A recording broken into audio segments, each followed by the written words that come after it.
വിവാദമുണ്ടായിക്കൊണ്ടിരിക്കുന്ന വാർത്തകളിലേക്കാണ് നമ്മൾ കടക്കുന്നത്. കോൺഗ്രസിനെ പ്രതിരോധത്തിലാക്കിയുള്ള ലേഖനം വിശദീകരിച്ചും നിലപാടിൽ ഉറച്ചും ഡോക്ടർ ശശി തരൂർ MP. കേരളത്തിലെ സ്റ്റാർട്ടപ്പുകളുടെ വളർച്ചയെ പറ്റിയാണ് ലേഖനമെന്നും ഇംഗ്ലീഷ് വായിക്കാൻ അറിയുന്നവർക്ക് മനസ്സിലാകുമെന്നും ശശി തരൂർ വിശദീകരിച്ചു. സംസ്ഥാന സർക്കാരിനെ എല്ലാ കാര്യങ്ങളിലും പിന്തുണച്ചിട്ടില്ലെന്നും തരൂർ വ്യക്തമാക്കി. ലേഖനത്തിൽ വസ്തുതാപരമായി തെറ്റുണ്ടെങ്കിൽ ആരെങ്കിലും ചൂണ്ടിക്കാണിക്കട്ടെ എന്നും ഡോക്ടർ ശശി തരൂർ വിശദീകരിച്ചു. ഞാൻ ആവശ്യപ്പെട്ടൊരു കാര്യം കേരളത്തിൽ ഇപ്പോൾ ചെയ്യാൻ അവർ തുടങ്ങിയിട്ടുണ്ടെങ്കിൽ അതിന് ഞാൻ അംഗീകരിക്കേണ്ടത്. ഞാൻ 16 വർഷം ആവശ്യപ്പെട്ട് അതിന് പെട്ടെന്ന് ഇത് റിപ്പോർട്ട് വന്ന് ഇത് സ്റ്റാർട്ടപ്പ് മേഖല ചെയ്തിട്ടുണ്ടെന്ന് എനിക്ക് ഓർമ്മയുണ്ട്. ഉമ്മൻചാണ്ടിയാണ് ആദ്യം സ്റ്റാർട്ടപ്പ് മേഖലയിൽ ഇനിഷ്യേറ്റീവ് എടുത്ത് സ്റ്റാർട്ടപ്പ് വില്ലേജ് സ്ഥാപിച്ചത്. ഞാൻ ഈ ആർട്ടിക്കിളിൽ കേരള എക്കോണമിയെക്കുറിച്ച് മൊത്തം എഴുതിയതല്ല, ഞാൻ സ്റ്റാർട്ടപ്സിനെ കുറിച്ച് മാത്രമാണ്. അത് ഇംഗ്ലീഷ് വായിക്കുന്നവർക്ക് അത് മനസ്സിലാവാൻ ഒരു ബുദ്ധിമുട്ടും ഉണ്ടാവില്ല.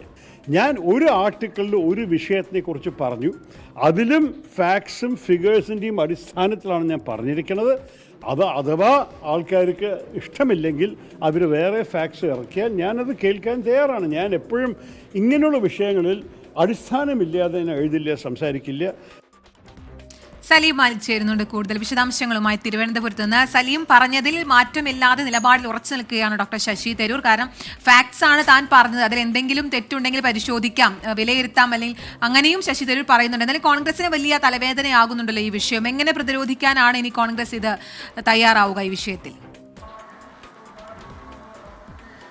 കീർത്തന, ഈ വിഷയത്തിൽ ശശി തരൂർ കോൺഗ്രസിന്റെ സംസ്ഥാന നേതാക്കൾക്ക് എതിരെ ഒരു പുതിയ പോർമുഖം തുറന്നിരിക്കുകയാണ്.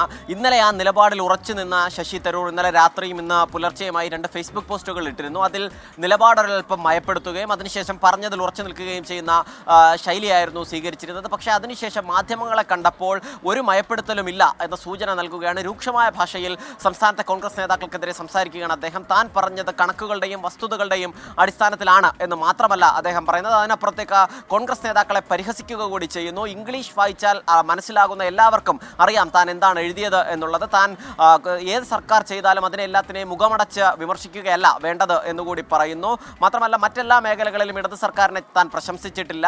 തൊഴിലില്ലായ്മ ഉൾപ്പെടെ കേരളത്തിൽ അതിരൂക്ഷമാണ്. അക്കാര്യങ്ങളിലും സംസ്ഥാനത്തിൻ്റെ ധനസ്ഥിതിയെക്കുറിച്ചുമൊക്കെ വിമർശന വിധേയമായി തന്നെ എഴുതിയിട്ടുണ്ട്. ഇതിനു മുൻപും 60-ലധികം ലേഖനങ്ങൾ താൻ ഇതിൽ തന്നെ എഴുതിയിട്ടുണ്ട്. അതിൽ ഇതുമാത്രം വിവാദമാകുന്നത് ഏത് സാഹചര്യത്തിലാണെന്ന് അറിയില്ല എന്നുകൂടി പറയുന്നു. മാത്രമല്ല ഈ കണക്കുകൾ കൃത്യമായി പരിശോധിച്ച് കേന്ദ്ര സർക്കാർ പുറത്തുവിട്ട കണക്കുകളുടെ അടിസ്ഥാനത്തിലാണ് താൻ സംസാരിക്കുകയും വസ്തുതകൾ പറയുകയും ചെയ്തത് എന്ന് പറയുന്നു. മാത്രമല്ല താൻ പറഞ്ഞതിൽ എന്തെങ്കിലും തെറ്റുണ്ടെന്ന് താൻ കരുതുന്നില്ല, ഇപ്പോഴും അങ്ങനെ തന്നെ ഉറച്ചു നിൽക്കുന്നു. ഇനി അഥവാ ഏതെങ്കിലും തരത്തിലുള്ള തെറ്റുണ്ടെങ്കിൽ അത് ചൂണ്ടിക്കാണിക്കട്ടെ, അപ്പോൾ തിരുത്താൻ ആലോചിക്കാം എന്നാണ് പറയുന്നത്. അത് ഏതെങ്കിലും തരത്തിലൊരു അനുനയ സ്വഭാവത്തിലല്ല പറയുന്നത്. താൻ എഴുതിയതിൽ ഒരു തെറ്റുമില്ല, എന്തെങ്കിലും തരത്തിലുള്ള തെറ്റുണ്ടെങ്കിൽ തന്നെ ചൂണ്ടിക്കാണിക്കുന്നൊരു വെല്ലുവിളിയാണ് കോൺഗ്രസ് നേതാക്കളോട് നടത്തുകയും ചെയ്യുന്നത്. മാത്രമല്ല അതിനുശേഷം KPCC അധ്യക്ഷനും സംഘടനാ ചുമതലയുള്ള ജനറൽ സെക്രട്ടറി M. ലിജുവും അല്ലാതെ മറ്റാരും തന്നെ വിളിച്ചിട്ടില്ല എന്നുകൂടി ശശി തരൂർ പറയുകയും ചെയ്യുന്നുണ്ട്. അതേസമയം ഈ നിലയിൽ ശശി തരൂർ തുടരാൻ പാടില്ല എന്നുള്ളതാണ് KPCCയിൽ നിന്ന് തന്നെയുള്ള പ്രധാനപ്പെട്ട നേതാക്കളുടെ എല്ലാം അഭിപ്രായം.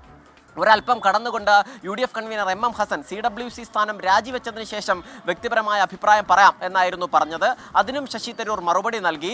രാജിവെക്കേണ്ട ആവശ്യം വന്നാൽ താൻ രാജിവെക്കും എന്നുള്ളതായിരുന്നു മറുപടി. മാത്രമല്ല ഇനിയും 15 മാസം കൂടി തിരഞ്ഞെടുപ്പ് വരാനുണ്ട്, അതിനിടയിൽ ഇനിയും ലേഖനങ്ങൾ താൻ എഴുതും, അതും ചർച്ചയാകും എന്നുകൂടി ഒരു സൂചന ശശി തരൂർ നൽകുകയും ചെയ്യുന്നു. അതോടുകൂടി തന്നെ ശശി തരൂരും കേരളത്തിലെ മറ്റ് കോൺഗ്രസ് നേതാക്കളും തമ്മിലൊരു പോർമുഖം ഉറപ്പായും തുറന്നിട്ടുണ്ട്. ഏറ്റവും ഒടുവിൽ ഇന്നലെ ശശി തരൂരിനെ തള്ളിപ്പറയാതെ സംസാരിച്ച ഒരേ ഒരു നേതാവ് KPCC അധ്യക്ഷൻ K. സുധാകരനായിരുന്നു. ഈ ലേഖനം കണ്ടിട്ടേ ഇല്ല എന്നായിരുന്നു K. സുധാകരന്റെ ഇന്നലത്തെ നിലപാട്. ഇന്ന് ഇപ്പോൾ മാധ്യമങ്ങളെ കാണാൻ അദ്ദേഹം തയ്യാറായില്ലെങ്കിലും വാർത്താക്കുറിപ്പിലൂടെ ശശി തരൂരിനെ പരോക്ഷമായി തള്ളുന്നുണ്ട്. അതായത് ശശി തരൂർ എഴുതിയ കണക്കുകളെല്ലാം പരോക്ഷമായി തള്ളിക്കൊണ്ട് മന്ത്രിയുടെ പൊങ്ങച്ചം മാത്രമാണ് സംസ്ഥാനത്തെ വ്യവസായ രംഗത്തെ വളർച്ച എന്ന് പറയുന്നു.